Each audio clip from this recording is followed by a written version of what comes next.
جاڑے کا موسم ہے، ہم گرم پانی کر کے نہا رہے ہیں، گھروں میں جو پیسے والے لوگ ہیں گیزر لگواتے ہیں، گرمی کا موسم ہے ٹھنڈے پانی سے نہاتے ہیں۔ مر گیا بیچارہ، کچھ نہیں بولتا، گرم سے نہلاؤ، ٹھنڈے سے نہلاؤ، صابن کے ساتھ نہلاؤ، بنا صابن کے نہلاؤ، کچھ نہیں بول سکتا۔ دنیا میں نہاتا تھا، اپنا الگ ایٹیٹیوڈ تھا، آدھا گھنٹے تک نہاتا رہتا تھا، چہرے کے لیے الگ فیس واش تھا، باڈی کے لیے الگ باڈی واش تھا، بالوں کے لیے الگ شیمپو تھا۔ لیکن آج مرنے کے بعد آج اتنا بے بس ہے انسان، دوسرے اس کو نہلا رہے ہیں، اس کے رشتہ دار اس کو نہلا رہے ہیں، وہ بیچارہ یہ کہنے کی طاقت بھی نہیں رکھتا کہ میں تو لگ سے نہایا کرتا تھا، تم مجھے بیر کی پتیوں سے کیوں نہلا رہے ہو؟ میں تو فلاں صابن سے نہایا کرتا تھا، میرا فیوریٹ صابن کہاں ہے، میرا شیمپو کہاں ہے، میرا باڈی واش کہاں ہے، میرا فیس واش کہاں ہے؟ وہ بیچارہ یہ کہنے کی طاقت بھی نہیں رکھتا کہ میں تو دنیا میں پانی ہمیشہ گرم کر کے نہایا کرتا تھا، تم مجھے ٹھنڈے پانی سے کیوں نہلا رہے ہو؟ دنیا میں نہاتا تھا، باتھ روم میں پیک ہو کر کے نہاتا تھا، آج اس کے نہلانے والے، اس کے گھر والے اس کو نہلا رہے ہیں، اس کے بدن کا کپڑا بھی نہیں اتر رہا ہے، کینچی سے اس کا کرتا کاٹا جا رہا ہے، کینچی سے اس کی بنیان کو کاٹا جا رہا ہے، اس کا تہبند اتارا جا رہا ہے، اس کا انڈر ویئر اتارا جا رہا ہے، آج اس کی شرمگاہ کو دوسرے لوگ کھول کر کے نہلا رہے ہیں۔ اللہ اکبر، کتنی بے بسی ہے میرے بھائی۔ نہلا دیا گیا، اب کفن کا نمبر آیا۔ اسلام کی تعلیم دیکھو، امیر آدمی کو بھی وہی کفن دینا ہے، غریب کو بھی وہی کفن دینا ہے، وہی سوتی کپڑا ہے، وہی سفید چادر ہے۔ دنیا میں بہت رنگین پہن کر کے چلا کرتا تھا، برانڈڈ کپڑے پہنا کرتا تھا، مہنگے کپڑے پہنا کرتا تھا، آج مرنے کے بعد اسی سوتی چادر میں اسی سوتی چادر میں تجھ کو کفنایا جا رہا ہے، اسی سوتی کفن میں تجھ کو کفنایا جا رہا ہے۔ کفنا دیا گیا، اب اس کے بعد قبرستان لے کے جانا ہے۔ اگر قبرستان قریب میں ہے، جنازے کی چارپائی پہ لاش کو رکھا گیا، چارپائی کو 4 لوگوں نے کندھے پر اٹھایا، لے کے قبرستان پہنچے۔ اتنا بے بس ہے انسان، مرنے کے بعد ہل نہیں سکتا، اس کی باڈی کو 4 لوگ مل کر کے جنازے پر اٹھا کر کے لے کے قبرستان جا رہے۔ قبرستان لے کے جایا گیا، وہاں پہلے سے قبر کو کھود کر کے ریڈی کیا گیا ہے، جنازے کو قبر میں اتارا گیا، مٹی ڈالی گئی، قبر تیار ہو گئی، گھر والوں نے کھڑے ہو کر کے مغفرت کی دعا کر دی، آسانی کی دعا کر دی، پھر اس کے بعد مٹی ہاتھ سے اپنے مٹی جھاڑ کر کے گھر والے واپس چلے گئے۔ اے انسان، تو کتنا غافل ہے، تو کیا کیا حرکتیں کرتا ہے۔ اس قبر میں نہ تیرا باپ تیرے ساتھ آیا، نہ تیرے بچے تیرے ساتھ آئے، نہ تیری بیوی تیرے ساتھ آئی، نہ تیرا مال تیرے ساتھ آیا، نہ زمین تیرے ساتھ آئی، نہ جائیداد تیرے ساتھ آئی۔ کل نفس ذائقۃ الموت، ہر نفس کو موت کا مزہ چکھنا ہے۔ اللہ اپنے نبی سے قرآن میں کہتا ہے وَمَا جَعَلْنَا لِبَشَرٍ مِّن قَبْلِكَ الْخُلْدَ أَفَإِن مِّتَّ فَهُمُ الْخَالِدُونَ۔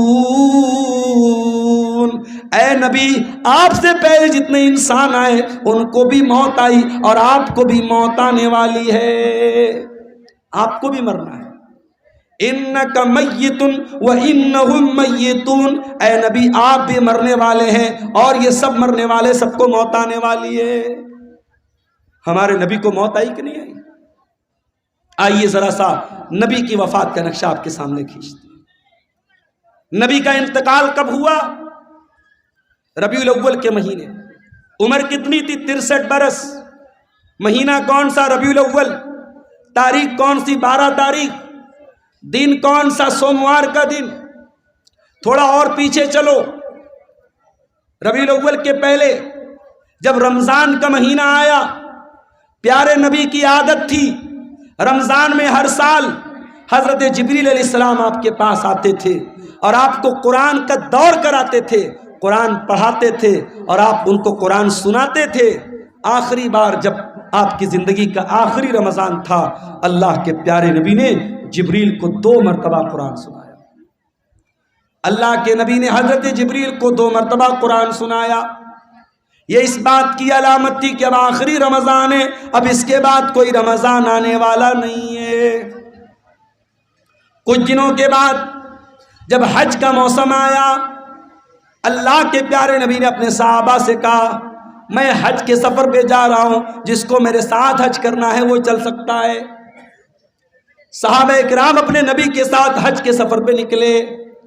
1 لاکھ سے زیادہ صحابہ حج کے اس سفر میں اپنے نبی کے ساتھ ہیں، اور اس حج کے دوران اللہ کے پیارے نبی بار بار اپنے صحابہ سے کہہ رہے ہیں خذوا عنی مناسککم، خذوا عنی مناسککم، او لوگوں مجھ سے حج کا طریقہ سیکھ لو، مجھ سے حج کے ارکان سیکھ لو۔ ہو سکتا ہے کہ آئندہ سال تم اپنے نبی کو نہ پاؤ، ہو سکتا ہے آئندہ سال میرا انتقال ہو جائے، ہو سکتا ہے آئندہ سال میں زندہ نہ رہوں۔ آپ نے حج کیا ہے، اور حج کے 2.5 مہینے کے بعد آپ کا انتقال ہو گیا۔ ذی الحجہ، محرم، سفر، ربیع الاول، ذی الحجہ میں آپ نے حج کیا ہے، ربیع الاول میں آپ کا انتقال ہوا ہے۔ انتقال سے پہلے آپ نے حضرت معاذ بن جبل رضی اللہ تعالیٰ عنہ کو یمن بھیجا تھا، اسلام کا داعی بنا کر، اسلام کا مبلغ بنا کر آپ نے یمن بھیجا تھا۔ آج ہمارا نوجوان دیوالی کا تہوار آتا ہے، بڑے شوق سے مٹھائی کھاتا ہے۔ میں اس مسئلے کو نہیں چھیڑ رہا ہوں کہ دیوالی کی مٹھائی کھانا جائز ہے یا ناجائز ہے، اس مسئلے کو چھوڑ دو۔ لیکن آج حالات کیا ہیں؟ آج بہار کے بہت سارے مسلمان دیوالی کا تہوار منا رہے ہیں، ان کے گھروں پر بھی دیے جل رہے ہیں، مسلمانوں کے گھروں سے بھی پٹاخوں کی آواز آ رہی ہے۔ وَزَا میں تم ہو نصارہ تو تمدن میں ہنود، یہ مسلمان ہیں جنہیں دیکھ کے شرمائے یہود۔ تیرا غیر مسلم بھائی شرک کر رہا ہے، اللہ کو چھوڑ کر اپنے دیوی دیوتا کی عبادت کر رہا ہے۔ تیرا فرض کیا تھا؟ تیرا کرتویہ کیا تھا؟ تیری ڈیوٹی کیا تھی؟ کہ تو توحید سمجھاتا، تو شرک سے منع کرتا، تو بتاتا یہ مہا پاپ ہے، یہ گناہ ہے، اللہ ہی ہمارا پالنہار ہے، اللہ ہی ہمارا معبود ہے۔ اپنے غیر مسلم بھائی کو تو اسلام کی دعوت دیتا، اسلام کی تبلیغ کرتا، مگر تو شوق سے بیٹھ کے مٹھائی کھا رہا ہے، تو اس کے تہوار میں، اس کے شرکیہ کام میں سیلیبریٹ کر رہا ہے۔ شرک کو کبھی سیلیبریٹ نہیں کیا جائے گا میرے بھائی، شرک کو ہمیشہ نگلیکٹ کیا جائے گا، شرک کو ہمیشہ ریجیکٹ کیا جائے گا، شرک کی ہمیشہ تردید کی جائے گی، شرک کو کبھی سیلیبریٹ نہیں کیا جائے گا۔ یہ مسئلہ یاد رکھنا۔ اللہ کے نبی نے معاذ بن جبل کو یمن اسلام کا داعی بنا کے بھیجا۔ حضرت معاذ بن جبل اونٹنی کے اوپر سوار ہیں، اور اونٹنی کی نکیل اللہ کے رسول کے ہاتھوں میں ہے۔ اللہ کے نبی حضرت معاذ بن جبل کو نصیحت کر رہے ہیں، سمجھا رہے ہیں، بجھا رہے ہیں، ان کو باتیں بتا رہے ہیں۔ باتیں بتاتے ہوئے آپ نے کہا اے معاذ، ہو سکتا ہے کہ آئندہ سال جب تم مدینہ میں آؤ تو تمہارا گزر تمہارے نبی کی قبر کے پاس۔ اے معاذ، ہو سکتا ہے کہ آئندہ سال جب تم آؤ تو اپنے رسول کو نہ پاؤ، اور رسول کی جگہ تمہیں رسول کی قبر نظر آئے، اور رسول کی قبر کے پاس سے تمہارا گزر۔ حدیث کے الفاظ ہیں، اتنا سننا تھا کہ معاذ بن جبل رونے لگے، آنکھوں سے آنسو جاری ہو گئے۔ اے اللہ کے نبی، کیا وہ دن بھی دیکھنا پڑے گا؟ آپ کی جدائی کو سہنا پڑے گا، آپ بھی ہم کو داغ مفارقت دے کے چلے جائیں گے، آپ بھی ہمیں چھوڑ کے چلے جائیں گے۔ یہ منظر یاد کر کے حضرت معاذ ابن جبل رونے لگے۔ جب وہ رونے لگے تو اللہ کے پیارے نبی نے مدینہ کی طرف اشارہ کیا، مدینہ کی طرف اشارہ کیا، اور آپ نے فرمایا اے معاذ ابن جبل، ان اول الناس بی المتقون من کانوا وحیث کانوا۔ اے معاذ، کان کھول کر کے سن لو، اگر مجھ سے محبت کرتے ہو اور قیامت کے دن میرے ساتھ رہنا چاہتے ہو، متقی بن جانا، پرہیزگار بن جانا، اللہ سے ڈرنے والے بن جانا، جو متقی ہوں گے، جو پرہیزگار ہوں گے، وہ ہمیشہ میرے ساتھ رہیں گے۔ یہ بشارت آپ نے سنائی۔ میرے بھائیوں، نبی کو احساس تو ہو گیا تھا کہ آپ کا انتقال ہونے والا ہے۔ اس کے بعد جب آپ مکہ فتح ہو گیا تھا، مکہ فتح ہونے کے بعد جب قرآن کی آیت اتری، اذا جاء نصر اللہ والفتح ورأیت الناس يدخلون فی دین اللہ افواجا فسبح بحمد ربک واستغفرہ انہ کان توابا۔ جب قرآن کی یہ چھوٹی صورت نازل ہوئی تو نبی سمجھ گئے کہ اب جب اللہ کا دین مکمل ہو رہا ہے، اللہ کا مشن پورا ہو رہا ہے، اس کا مطلب کہ اب میری موت کا ٹائم قریب آ رہا ہے۔ انہی دنوں میں اللہ کے نبی بیمار پڑ گئے۔ ایک انصاری صحابی کے جنازے میں آپ گئے۔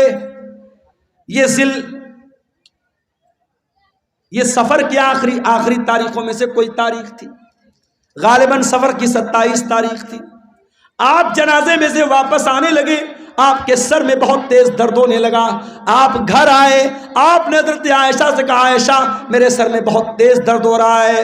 حضرت عائشہ نے آپ کے سر پر پٹی رکھ دی، آپ کو بہت تیز بخار آیا، اور بخار اتنا تیز تھا کہ پٹی کے اوپر سے بھی بخار کی گرمی محسوس ہو رہی تھی۔ یہ بدھ کا دن تھا، یہ بدھ کا دن تھا، اور سفر کی آخری تاریخوں میں سے کوئی تاریخ تھی۔ یہیں سے اللہ کے نبی کی بیماری کا آغاز ہوا۔ اللہ کے پیارے نبی کو خیبر کے موقع پر ایک یہودی عورت نے گوشت میں زہر ملا کر کے کھلایا تھا۔ اس گوشت کا اثر 4 سال کے بعد ظاہر ہو رہا تھا۔ آپ حضرت عائشہ سے کہتے تھے، اے عائشہ، وہ گوشت جو میں نے خیبر میں کھایا تھا، اس کے اندر جو زہر ملا تھا، اس زہر کا اثر میں اپنی اتڑیوں کے اندر پاتا ہوں، اپنے معدے کے اندر پاتا ہوں۔ اس زہر کا اثر آپ نے اپنی باڈی پر محسوس کیا۔ اسی بیماری کے ایام میں ایک دن اللہ کے پیارے نبی خطبہ دیتے ہیں، صحابہ کرام کا مجمع بیٹھا ہوا ہے، اللہ کے پیارے نبی خطبہ دے رہے ہیں، اور خطبے میں آپ کہتے ہیں، ان اللہ خیر عبدا، اللہ تعالیٰ اپنے ایک بندے کو اختیار دے رہا ہے، اپنے ایک بندے کو چوائس دے رہا ہے کہ اے میرے بندے، تو چاہے تو دنیا کی نعمتوں کو لے لے، اور چاہے تو میرے پاس آ جا اور اس سے اچھی نعمتیں میں تجھ کو دے دوں۔ تو اللہ کے اس بندے نے اللہ کے پاس جانے کو پسند کر لیا۔ ابھی اتنا بیان کیا تھا آپ نے کہ ابو بکر صدیق زاروں قطار رونے لگے، اور روتے ہوئے کہنے لگے، فدیناک بآبائنا وامہاتنا، ہمارے ماں باپ آپ کے اوپر فدا ہو جائیں، ہمارے ماں باپ آپ پر قربان ہو جائیں۔ ابو سعید خدری کہتے ہیں، ہمیں بڑی حیرت ہوئی کہ اللہ کے پیارے نبی تو ایک کامن بات بتا رہے، ایک عام بات بتا رہے ہیں، اس میں رونے کی کیا بات ہے؟ یہ ابو بکر کیوں رو رہے ہیں، اور روتے روتے یہ کیوں کہہ رہے ہیں کہ ہمارے ماں باپ آپ کے اوپر قربان ہو جائیں؟ مگر ہم کو بعد میں پتا چلا کہ اللہ کے پیارے نبی اپنی بات کر رہے تھے کہ اللہ تعالیٰ مجھ کو اپنے پاس بلانا چاہتا ہے۔ اسی خطبے میں آپ نے کہا، اے لوگو، کان کھول کر کے سن لو، میرے اوپر سب سے زیادہ اگر کسی کا احسان ہے، اس کے مال کا، اس کے ٹائم کا سب سے زیادہ اگر کسی نے احسان کیا ہے، ابو بکر صدیق نے کیا ہے۔ او لوگو، اگر میں دنیا میں کسی کو خلیل بناتا، ابو بکر کو خلیل بناتا، مگر میں اللہ کا خلیل ہوں، اللہ نے مجھے اپنا خلیل بنایا ہے۔ اے لوگو، مسجد میں جتنے لوگوں کے دروازے کھڑکیاں ہیں سب بند کر دیے جائیں، سوائے ابو بکر کے گھر کے دروازے کے۔ ابو بکر کا جو دروازہ مسجد میں کھلتا ہے اس کو بند نہ کیا جائے، وہ دروازہ اوپن رہے گا، وہ دروازہ کھلا رہے گا۔ یہ نبی کے آخری دنوں کی بات ہے میرے۔ سوموار کے دن آپ کا انتقال ہوا، بدھ کا دن آیا۔ بدھ کے دن آپ نے صحابہ سے کہا کہ 7 الگ الگ کنویں کا پانی لایا جائے۔ 7 الگ الگ کنویں کا پانی لایا گیا۔ اللہ کے پیارے نبی نے غسل فرمایا۔ غسل کرنے کے بعد آپ نے اپنے سر کے اوپر پٹی باندھی، اور آپ مسجد میں آئے اور منبر پر چڑھے، اور آپ نے خطبہ دیا، اور اسی خطبے میں آپ نے فرمایا کہ او لوگو میرے انصاری صحابہ، میرے انصار صحابہ کے ساتھ تم کبھی غلط سلوک مت کرنا، انہم کرشی و عیبتی، یہ میرے بڑے خاص لوگ ہیں، انہوں نے بڑی قربانیاں دی ہیں، اگر کبھی تم امیر بن جانا، مسلمانوں کے ذمہ دار بن جانا تو انصار صحابہ کرام کے ساتھ اچھا سلوک کرنا، وہ اگر بھلائی کریں ان کی بھلائی کو قبول کر لینا، اگر ان سے غلطی ہو جائے تو درگزر کر دینا، معاف کر دینا۔ جمعرات کا دن آیا، نبی نے ظہر پڑھائی، نبی نے عصر پڑھائی، نبی نے مغرب پڑھائی، اور مغرب کی نماز میں آپ نے سورۃ المرسلات کی تلاوت کی۔ عشاء کا ٹائم آیا، حضرت بلال آئے، اے اللہ کے نبی نماز کا ٹائم ہو چکا ہے، لوگ آپ کا انتظار کر رہے ہیں۔ آپ نے کہا پانی لاؤ، پانی لایا گیا، آپ نے غسل کیا، غسل کرنے کے بعد آپ کھڑے ہوئے، تھوڑی دور آگے بڑے، چکر کھا کے گر پڑے، ہوش آیا، پوچھا صلی الناس، کیا نماز ہو گئی؟ لا هم ينتظرونک یا رسول اللہ، اے اللہ کے نبی لوگ آپ کا انتظار کر رہے ہیں، ابھی نماز نہیں پڑھی لوگوں نے۔ پھر آپ نے غسل کیا، پھر آپ اٹھ کر کے جانے لگے، پھر غشی طاری ہو گئی، پھر گر پڑے، 3 بار ایسا ہوا، 3 بار چکر کھا کے اللہ کے پیارے نبی گر پڑے زمین کے اوپر۔ جب 3 بار ایسا ہو گیا اور آپ سمجھ گئے کہ اب میری طبیعت مسجد میں جانے لائق نہیں ہے، تو آپ نے کہا کہ جاؤ ابو بکر سے کہو وہ لوگوں کو نماز پڑھائیں۔ لوگ حضرت ابو بکر کے پاس آئے، چلیے آپ نماز پڑھائیے، اللہ کے نبی کا آرڈر ہے۔ ابو بکر بڑے نرم دل آدمی تھے، بڑے رحم دل آدمی تھے، انہوں نے حضرت عمر سے کہا کہ اے عمر آپ جا کر کے نماز پڑھا دیجئے۔ حضرت عمر نے کہا نہیں، اللہ کے نبی نے آپ کو پرمیشن دی، آپ چل کر کے نماز پڑھائیے۔ 17 ٹائم کی نمازیں نبی کی زندگی میں، نبی کی آخری ایام میں ابو بکر صدیق نے پڑھائی۔ جمعرات کے دن کی عشاء کی نماز، جمعہ کی 5 ٹائم کی نماز، سنیچر کو 5 ٹائم کی نماز، اتوار کو 5 ٹائم کی نماز، اور سوموار کی فجر کی نماز، یہ ٹوٹل 17 نمازیں حضرت ابو بکر صدیق نے اللہ کے پیارے نبی کی زندگی میں آخری دنوں میں پڑھائی تھی۔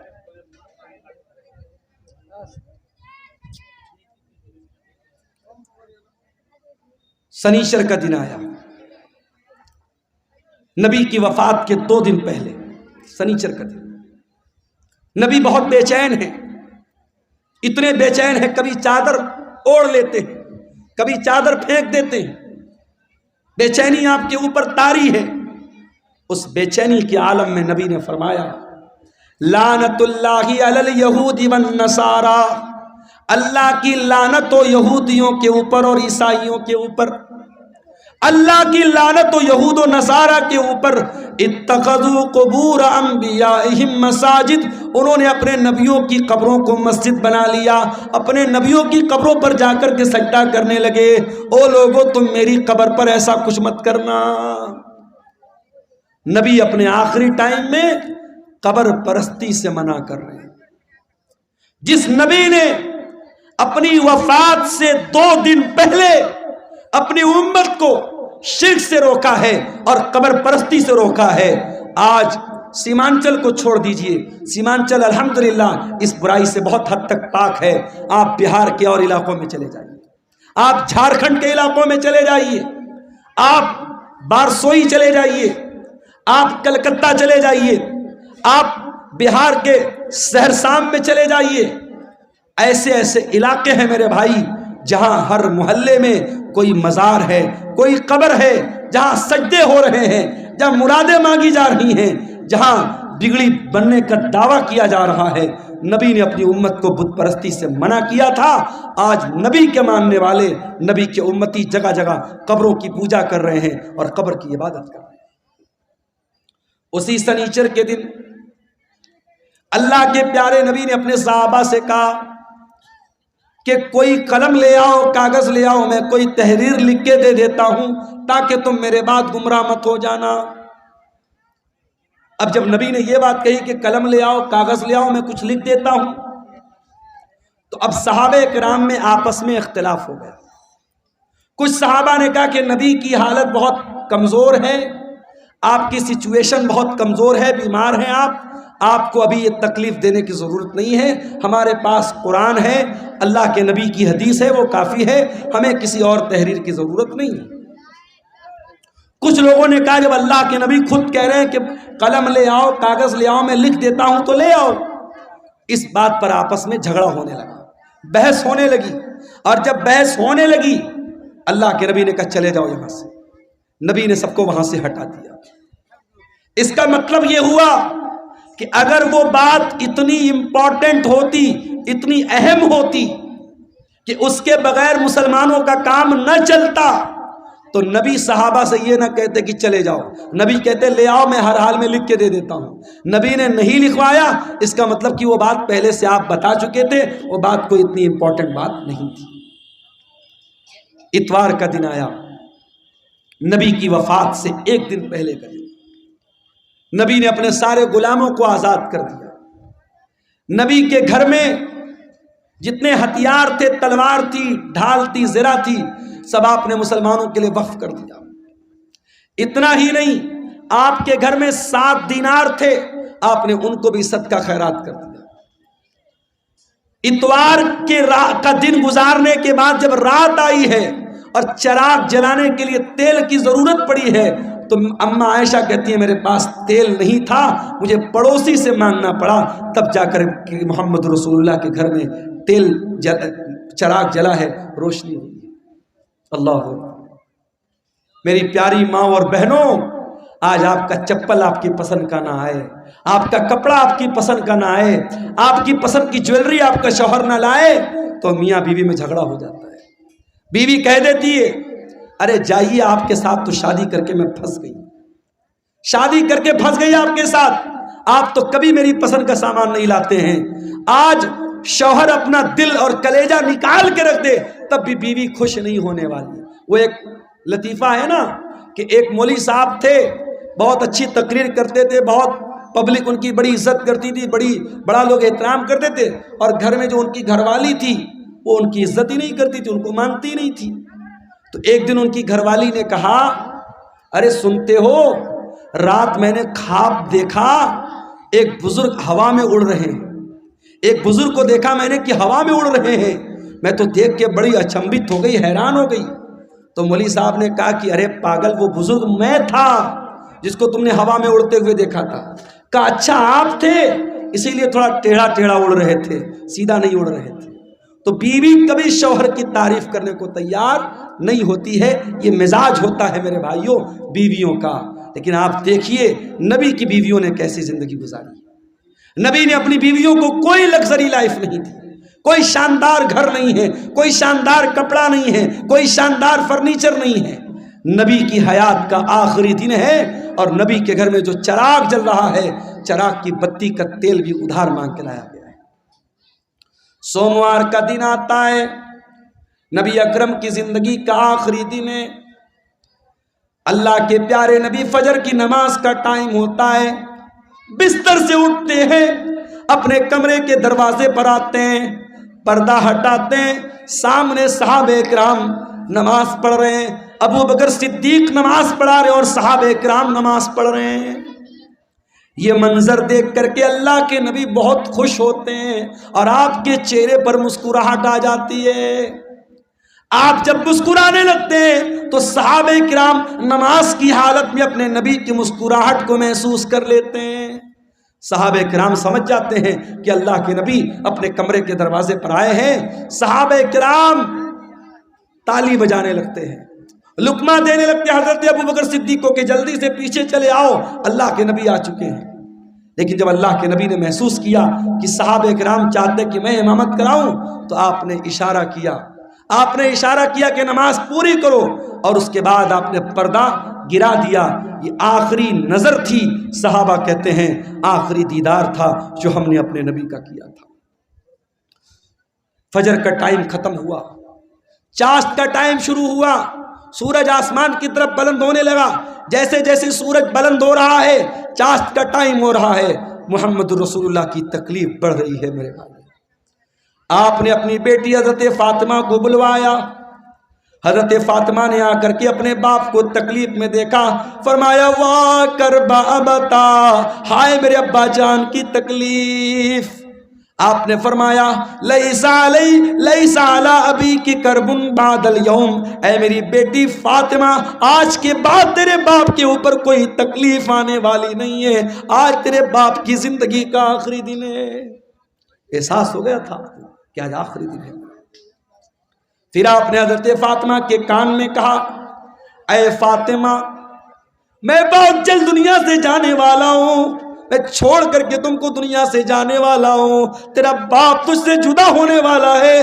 یہ سن کر کے حضرت فاطمہ کی آنکھوں سے آنسو آ گئے۔ پھر آپ نے ان کے کان میں فرمایا اے فاطمہ میرے اہل بیت میں، میرے گھر والوں میں سب سے پہلے تم مجھ سے ملو گی، تمہارا انتقال سب سے پہلے ہوگا، اور اے فاطمہ تم تمام جنتی عورتوں کی سردار بنو گی۔ جب حضرت فاطمہ نے یہ سنا ان کے چہرے پر مسکراہٹ آ گئی۔ آپ نے حسن و حسین کو بلایا، ان کی پیشانی کو چوما اور لوگوں سے کہا کہ میرے یہ نواسے ہیں، ان کا خیال کرنا، ان کے حقوق کا خیال کرنا، ان کے ساتھ کوئی ظلم نہ ہونے پائے۔ پھر آپ نے اپنی بیویوں کو بلوایا، تمام بیویاں اکٹھا ہو گئیں، آپ نے ان کو واضح و نصیحت کی، ان کو سمجھایا، ان کو اچھی اچھی باتیں بتائیں۔ اس کے بعد آپ نے یہ بھی فرمایا، دو چیزوں کی آپ نے وصیت کی۔ اس بے چینی کی عالم میں جب آپ کی زبان سے الفاظ بھی صحیح طریقے سے نہیں نکل رہے تھے، آپ نے فرمایا الصلاۃ وما ملکت ایمانکم، او لوگو نماز کی پابندی کرتے رہنا، نماز کا خیال کرتے رہنا، اور اپنے غلاموں کا، اپنے نوکروں کا، اپنے ماتحتوں کا خیال کرنا۔ نماز کی پابندی کرنا اور اپنے انڈر میں کام کرنے والے اپنے نوکروں، اپنے خادموں کا خاص خیال رکھنا۔ حضرت عبد الرحمن ابن ابو بکر مسواک لے کر کے آئے، نبی کی نظر مسواک پر پڑ گئی۔ آپ نے حضرت عائشہ کو اشارہ کیا کہ میں بھی مسواک کرنا چاہتا ہوں۔ حضرت عائشہ نے اپنے بھائی سے مسواک لی اور مسواک کو اپنے دانتوں سے نرم کیا، اور وہ مسواک اللہ کے نبی کو دے دی۔ اللہ کے پیارے نبی نے اپنی وفات سے کچھ دیر پہلے مسواک کیا۔ علماء کہتے ہیں اگر کسی کو اندازہ ہو جائے کہ میرا انتقال ہونے والا ہے، میری موت ہونے والی ہے، آخری ٹائم میں مسواک کرنا بھی اللہ کے نبی کی سنت ہے۔ اس کے بعد آپ نے وہیں پر ایک پیالے میں پانی رکھا ہوا تھا، آپ کو اپنے اوپر موت کی سختیاں محسوس ہوئیں۔ کیا بات ہے، کیوں اٹھ رہے ہیں آپ؟ بارش ہو رہی؟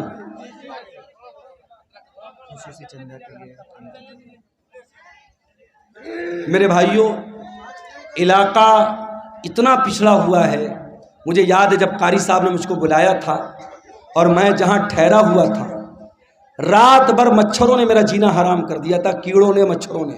مجھے گھسیا گھاٹ کا علاقہ کبھی بھولتا نہیں ہے، اور تبھی میں نے کہا تھا کہ اتنا پچھڑا علاقہ بہت کم دیکھنے کو ملتا۔ اب تو ماشاءاللہ راستے واسطے بھی بن گئے، کچھ ترقی ہوئی ہے۔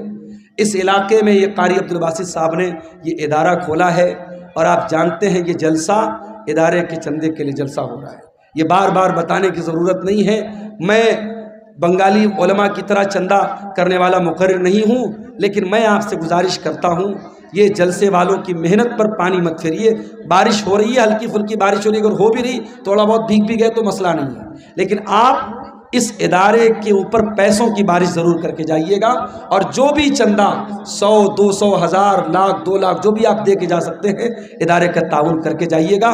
خصوصی طور پر یہ میری آپ سے گزارش ہے، ادارہ آپ کے تعاون کا محتاج ہے، علاقہ آپ دیکھ رہے ہیں، ادارے کی ضرورت آپ دیکھ رہے ہیں۔ میں رسول کی وفات کا واقعہ بیان کر رہا ہوں، تھوڑی دیر اور آپ کے صبر کا امتحان لیتا ہوں، پھر میں آپ سے اجازت لے لوں گا۔ اللہ کے نبی کا آخری ٹائم ہے میرے بھائی، اور موت کی شدت آپ محسوس کر رہے ہیں۔ آپ نے موت کی اس شدت میں اپنے چہرے پر پانی ڈالا اور آپ نے کہا اللہم انی علی سکرات الموت، اے اللہ میری مدد کر، موت کی سختیوں پر میری مدد کر۔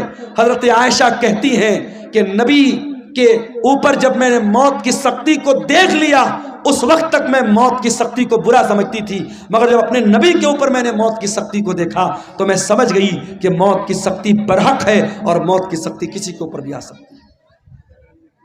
پھر آپ نے آسمان کی طرف ہاتھ اٹھایا، آپ نے فرمایا مع الرفیق الاعلی، اے اللہ مجھے سب سے بہترین لوگوں کی صحبت عطا فرما، مع الذین انعمت علیہم من النبیین والصدیقین والشہداء والصالحین، اے اللہ اپنے نبیوں کے ساتھ مجھے اٹھانا، اپنے صدیقین کے ساتھ مجھے اٹھانا، اپنے نیک بندوں کے ساتھ اٹھانا۔ اتنا کہنے کے کیا کیڑے مکوڑے بھی جو ہے نا اپنے نبیوں کے ساتھ ہے اللہ تعالیٰ مجھ کو اٹھانا، اور یہی پڑھتے ہوئے اللہ کے نبی نے اپنے ہاتھ اٹھائے اور آپ کے ہاتھ زمین پر گر گئے اور آپ کی روح آپ کے بدن سے نکل گئی اور اللہ کے آخری نبی بھی اللہ کو پیارے ہو گئے۔ انا للہ و انا الیہ راجعون۔ یہ منظر تھا اللہ کے نبی کی وفات، اور جب آپ کی وفات ہو گئی صحابہ کرام پر جو بیتی تھی میرے بھائیوں وہ بیان کے باہر تھی۔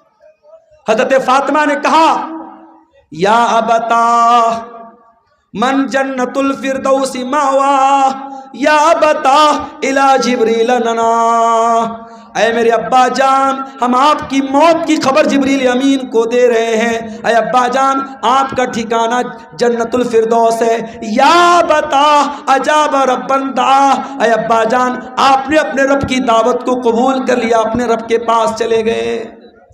یہ نبی کی وفات کا منظر تھا میرے بھائی۔ نبی کے انتقال کے بعد آپ کی جنازے کی نماز بھی ہوئی، مگر کسی ایک امام کی اقتدا میں نہیں ہوئی، لوگ آتے گئے پڑھتے چلے گئے، پہلے مردوں نے پڑھی، پھر عورتوں نے پڑھی، پھر بچوں نے پڑھی، ایک ایک کر کے دو دو کر کے تین کر کے لوگ آتے تھے، پڑھتے تھے، چلے جاتے تھے، کسی امام کے پیچھے آپ کی جنازے کی نماز نہیں۔ اور جب نبی کو دفنایا گیا تو حضرت فاطمہ نے کہا تھا حضرت انس سے اطابت انفسکم ان تحسو علی رسول اللہ صلی اللہ علیہ وسلم التراب، اے انس تمہارے دل نے گوارا کیسے کیا کہ تم نے نبی کے اوپر مٹی ڈالی تھی؟ نبی کے اوپر مٹی ڈالنا اور نبی کو مٹی میں اتارنا، قبر میں اتارنا کیسے تم نے گوارا کر لیا؟ مگر میرے بھائیوں یہ اللہ کا قانون تھا، یہ اللہ کا دستور تھا، یہ اللہ کا حکم تھا، اور صحابہ کرام نے اس پر عمل کیا اور پیارے نبی کو بھی قبر میں اتارا گیا اور آپ کو بھی قبر میں دفنایا گیا۔ تو موت تو سب کو آنی ہے میرے بھائی، کل نفس ذائقۃ الموت، سورہ آل عمران کی آیت نمبر 185 میں پہلی بات اللہ نے یہی بیان کی۔ اس کے بعد فرمایا وَإِنَّمَا تُوَفَّوْنَ أُجُورَكُمْ يَوْمَ الْقِيَامَةِ، اور اے میرے بندو مرنے کے بعد جب تم اللہ کے پاس جاؤ گے تو قیامت کے دن تمہارے عمل کا پورا پورا بدلہ تمہیں دیا جائے گا۔ دنیا میں جو اچھا عمل کیا، جو برا عمل کیا، جو نیکی کیا، جو گناہ کیا، سب کا بدلہ اللہ تعالیٰ قیامت کے دن تم کو دے گا۔ دنیا میں نیکی کا پھل مل بھی سکتا ہے، نہیں بھی مل سکتا ہے، گناہ کی سزا مل بھی سکتی ہے، نہیں بھی مل سکتی ہے، مگر نیکی اور گناہ کی اصل جو اس کی جزا ہے، جو سزا ہے، وہ آخرت میں ملے گی۔ دنیا دار العمل ہے، آخرت دار الجزا ہے۔ یہاں عمل کرو گے یہاں بدلہ مل بھی سکتا ہے، نہیں بھی مل سکتا ہے، لیکن وہاں بدلہ ملے گا۔ وَإِنَّمَا تُوَفَّوْنَ أُجُورَكُمْ يَوْمَ الْقِيَامَةِ، تمہارے عمل کا پورا پورا بدلہ تم کو قیامت کے دن دیا جائے گا۔ یہ دوسری بات اللہ نے بیان کی۔ اور تیسری بات فَمَنْ زُحْزِحَ عَنِ النَّارِ وَأُدْخِلَ الْجَنَّةَ، جس کو قیامت کے دن اللہ تعالی جہنم کی آگ سے بچا لے گا اور جنت میں داخل کر لے گا، وہی کامیاب ہونے والا ہے۔ دنیا میں کتنی دولت تھی، کتنا پیسہ تھا، کتنا نام کمایا تھا، کتنا اسمارٹ تھا، کتنا ہینڈسم تھا، اس کی بیوی کیسی ہوتی، اس کے بچے کیسے تھے، یہ ہماری نظر میں کامیابی ہو سکتی ہے، مگر اللہ کی نظر میں کامیابی کیا ہے؟ فرمایا فَمَنْ زُحْزِحَ عَنِ النَّارِ، قیامت کے دن جس کے بارے میں اللہ کی عدالت میں یہ فیصلہ ہو جائے کہ اس کو جہنم میں نہیں ڈالنا ہے، اس کو جنت میں ڈالنا ہے، وہی کامیاب ہونے والا ہے۔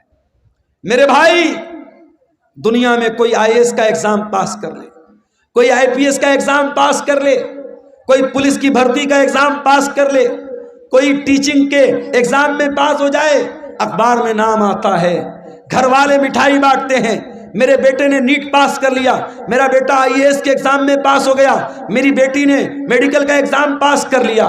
ذرا سوچو کتنی خوشی کا لمحہ ہوگا جب قیامت کے دن اللہ کی عدالت میں یہ فیصلہ ہوگا، میرا یہ بندہ پاس ہو گیا، یہ میرا بندہ پاس ہو گیا، اس کو جنت میں لے کے جاؤ۔ اور اس انسان کے لیے کتنا افسوس کا مقام ہوگا جس کے بارے میں یہ فیصلہ ہوگا کہ اس کے بارے میں اللہ کہے گا اس کو جہنم میں لے کے جاؤ۔ میرے عزیزو، کامیابی یہ ہے، اس کامیابی کو حاصل کرنا ہے، اس کے لیے ہمیں محنت کرنا ہے۔ جہنم سے ہم کیسے بچ جائیں اور اپنے پریوار کو ہم کیسے بچا لیں، اس پر ہم محنت کریں، اس پر ہم کام کریں، یہ کرنے کا کام ہے۔ اسی لیے اللہ قرآن میں کہتا ہے قُوْ أَنفُسَكُمْ وَأَهْلِيكُمْ نَارًا، اے ایمان والو اپنے آپ کو اور اپنے گھر والوں کو جہنم کی آگ سے بچاؤ۔ دنیا کی آگ سے بچا لیا تو کون سا کمال کیا؟ دنیا کی آگ میں انسان ایک بار جلے گا، جل کے ختم ہو جائے گا، مگر قیامت کے دن کی جو جہنم کی گرمی ہوگی میرے بھائیوں، وہ بار بار جہنم کی آگ میں انسان کو جلایا جائے گا، تڑپایا جائے گا۔ جہنم کا عذاب سہن نہیں کر سکتے ہم، برداشت نہیں کر سکتے ہم۔ جب برداشت نہیں کر سکتے تو قرآن کہتا ہے جہنم کی آگ سے اپنے آپ کو بچانے کی تیاری۔ اور چوتھی بات جو اس آیت میں اللہ نے بیان کی، فرمایا وَمَا الْحَيَاةُ الدُّنْيَا إِلَّا مَتَاعُ الْغُرُورِ، دنیا کی زندگی تو دھوکے کا سامان ہے۔ جس دنیا کے چکر میں پڑھ کر تم اللہ کو بھول کے بیٹھے ہو، جنت کو بھول کے بیٹھے ہو، رسول کو بھول کے بیٹھے ہو، آخرت کو بھول کے بیٹھے ہو، یہ دنیا تو دھوکے کا سامان ہے۔ دنیا تو دھوکے کا سامان ہے میرے بھائی۔ دنیا نے آج تک کسی کے ساتھ وفا نہیں کی۔ بڑے بڑے راجا آئے، مہاراجا آئے، اپنے محل میں سونے چاندی کے برتن میں کھاتے تھے، آج قبر کے نیچے دفن ہیں، ان کے محل کھنڈر بن گئے، ان کا نام و نشان دنیا سے مٹ گیا۔ یہ دنیا بے وفا ہے، بے وفا تھی اور بے وفا رہے گی۔ دنیا سے عشق مت کرو میرے بھائی، دنیا سے عشق مت کرو۔ دنیا غدار ہے، دنیا بے وفا ہے۔ دنیا کی حیثیت کیا ہے؟ ہارون رشید بہت بڑا خلیفہ ہے، اپنے دور کے بہت بڑے عالم علامہ ابن سماک کے پاس آتا ہے اور کہتا ہے امام صاحب میں امیر المومنین ہوں، میں مسلمانوں کا خلیفہ ہوں، میں چاہتا ہوں کچھ نصیحت کر دیجئے، کچھ سمجھا دیجئے، کوئی قیمتی بات بتا دیجئے۔ ابن سماک نے کہا امیر المومنین برا مت مانیے گا، میں بس ایک سوال آپ سے کرنا چاہتا ہوں۔ مان لیجئے آپ کسی صحرا میں جا رہے ہیں، سارا سامان آپ کا ختم، کھانے پینے کی ساری چیزیں ختم، اور آپ کو بہت زور کی پیاس لگی ہے، اور پیاس اتنی زور کی لگی ہے کہ اگر پانی نہیں ملا تو آپ مر جائیں گے۔ ایک آدمی آتا ہے اور ایک پیالہ پانی آپ کو کہتا ہے کہ ایک پیالہ پانی میں دوں گا، شرط یہ ہے کہ آپ اپنی آدھی بادشاہت مجھ کو دے دیں۔ تو اے امیر المومنین آپ کیا کریں گے؟ اس کو بادشاہت دے دیں گے اور پانی لے کر کے جان بچائیں گے یا بادشاہت بچائیں گے؟ ہارون رشید نے کہا میں بادشاہت دے دوں گا، آدھی بادشاہت دے دوں گا اور پانی لے لوں گا۔ ابن سماک نے کہا اے امیر المومنین پانی آپ نے پی لیا، پانی باڈی کے اندر رک گیا، پانی تھم گیا، پیشاب لگا ہے مگر پیشاب کا راستہ بند ہو گیا، پیشاب نہیں نکل رہا ہے، آپ کو درد ہو رہا ہے، تکلیف ہو رہی ہے، اگر پیشاب نہ ہوا تو آپ مر جائیں گے، زندگی کے آخری کگار پہ پہنچ گئے۔ اب ایک دوسرا انسان آیا، اس نے کہا ہارون رشید میں تیرا پیشاب جو رکا ہے اس کو کھول سکتا ہوں، تیرا پیشاب ہو جائے گا، تیرے بدن میں جو پانی رکا ہے باہر نکل جائے گا، کنڈیشن یہ ہے کہ تو اپنی آدھی حکومت مجھ کو دے دے۔ تو کیا آپ اس کو دے دیں گے؟ ہارون رشید نے کہا ہاں میں دے دوں گا۔ ہارون رشید نے کہا ہاں میں دے دوں گا۔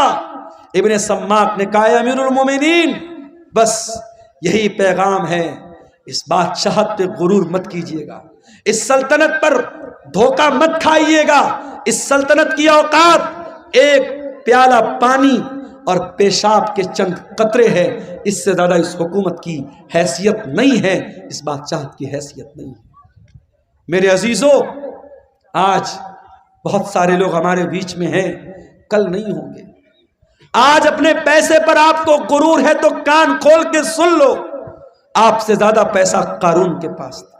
اگر آپ گاؤں کے پردھان ہیں، آپ علاقے کے منسٹر ہیں، اپنے علاقے کی بڑی ہستی ہیں، اور آپ کو بڑا ناز ہے کہ صاحب میرا بڑا نام ہے، میری بڑی شان و شوکت ہے، آپ سے زیادہ شان و شوکت فرعون کی تھی، آپ سے بڑی بادشاہت نمرود کے پاس تھی، نہ نمرود کی بادشاہت اس کے کام آئی، نہ فرعون کی سلطنت اس کے کام آئی، نہ قارون کی دولت اس کے کام آئی، نہ قوم عاد کی طاقت اس کے کام آئی، نہ قوم سمود کا پاور اس کے کام آیا۔ میرے پیارے ساتھیوں، اگر کام آنے والی کوئی چیز ہے، اللہ کا دین کام آئے گا، آپ کے نیک عمل آپ کے کام آئیں گے، ایمان آپ کے کام آئے گا، آپ کا عقیدہ آپ کے کام آئے گا۔ میرے عزیزوں، سورہ آل عمران کی اس آیت میں 4 سبق ہمیں ملے۔ پہلا سبق مرنا ہے، کل نفس ذائقۃ الموت، ہر نفس کو موت کا مزہ چکھنا ہے۔ یہ مدرسے والے چندے کے لیے آپ سے اپیل کر رہے ہیں، اور آپ اتنے بھی غریب نہیں ہیں 150 آپ نہ دے سکے، مگر آج نہیں دے رہے ہیں، اور جب مر جائیں گے تو بیٹا کیا کرے گا؟ زندگی میں کبھی باپ کی طرف سے صدقہ نہیں کیا، کبھی باپ نے خود صدقہ نہیں کیا، مر گیا تو بیٹا کیا کر رہا ہے؟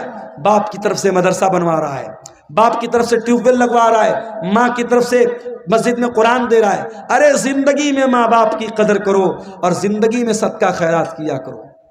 اللہ کے نبی سے پوچھا گیا سب سے افضل صدقہ کون سا ہے، سب سے بہترین صدقہ کون سا ہے؟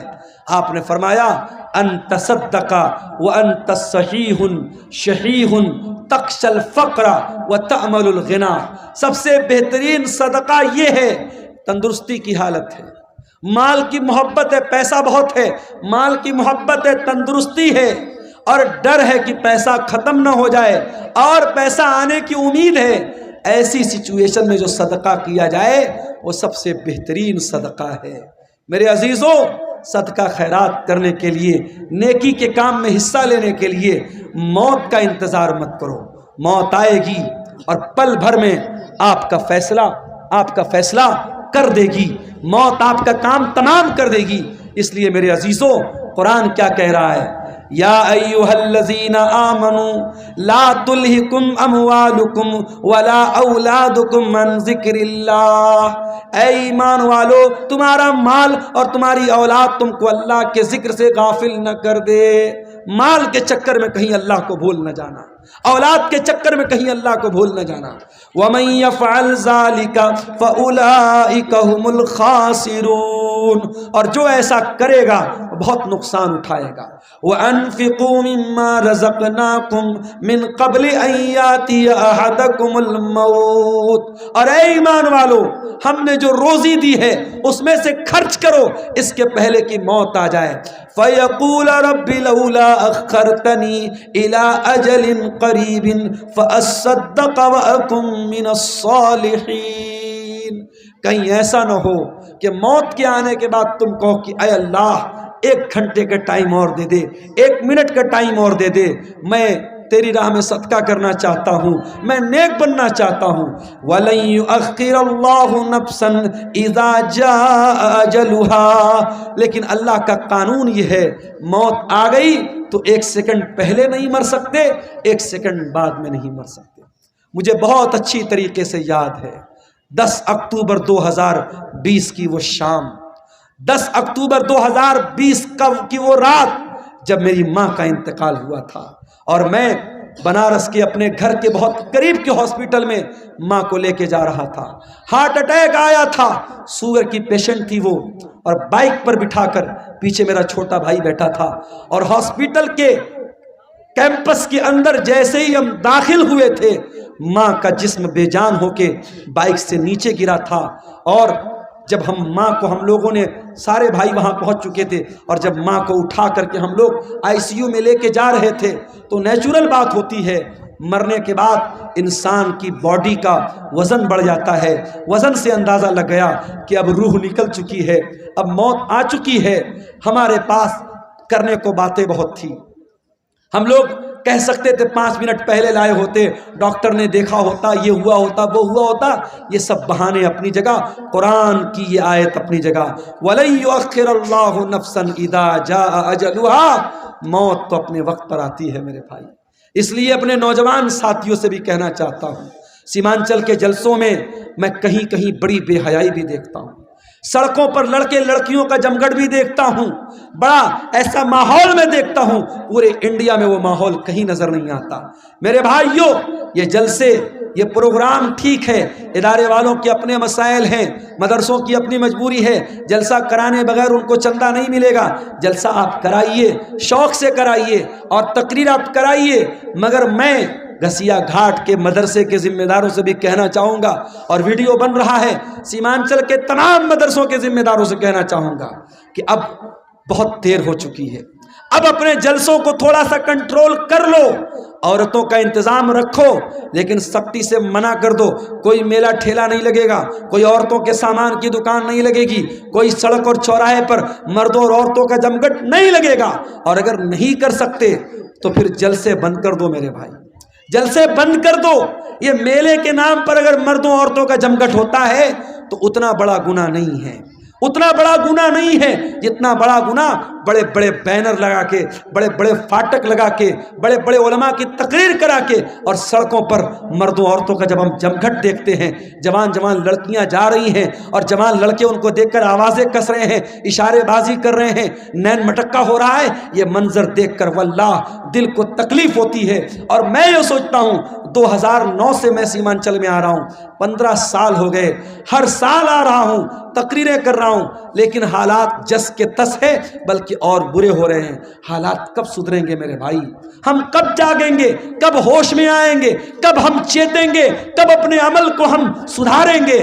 میرے عزیزوں، آج کی تقریر میں یہی پیغام دے رہا ہوں کہ اس کے پہلے کہ موت آ جائے اور یہ گناہ کرتے ہوئے اللہ کے یہاں ہم چلے جائیں، اپنے عمل کی اصلاح کر لو میرے بھائی، اپنی برائیوں سے توبہ کر لو، اور یاد رکھو توبہ کرنے کے لیے کل کا انتظار مت کرو، جاؤ اپنے کمرے کا دروازہ بند کرو، جس طریقے سے بیٹھ کر کے بند کمرے میں موبائل دیکھتے ہو، جاؤ اپنے کمرے کی لائٹ بھی بند کر دو، دروازہ بھی بند کر دو، اور وضو کر کے اللہ کے سامنے ہاتھ پھیلاؤ اور سوچو کہ اب تک کی زندگی کیسی گزری تھی، اپنے گناہوں کو یاد کرو، اپنے خطاؤں کو یاد کرو، اور اگر اللہ کی بارگاہ میں روتے ہوئے 2-4 قطرے آنسوؤں کے گر گئے، واللہ کہہ رہا ہوں ان آنسوؤں کی بڑی قیمت ہے اللہ کے یہاں، ان آنسوؤں کی بڑی قیمت ہے اللہ کے ہاں۔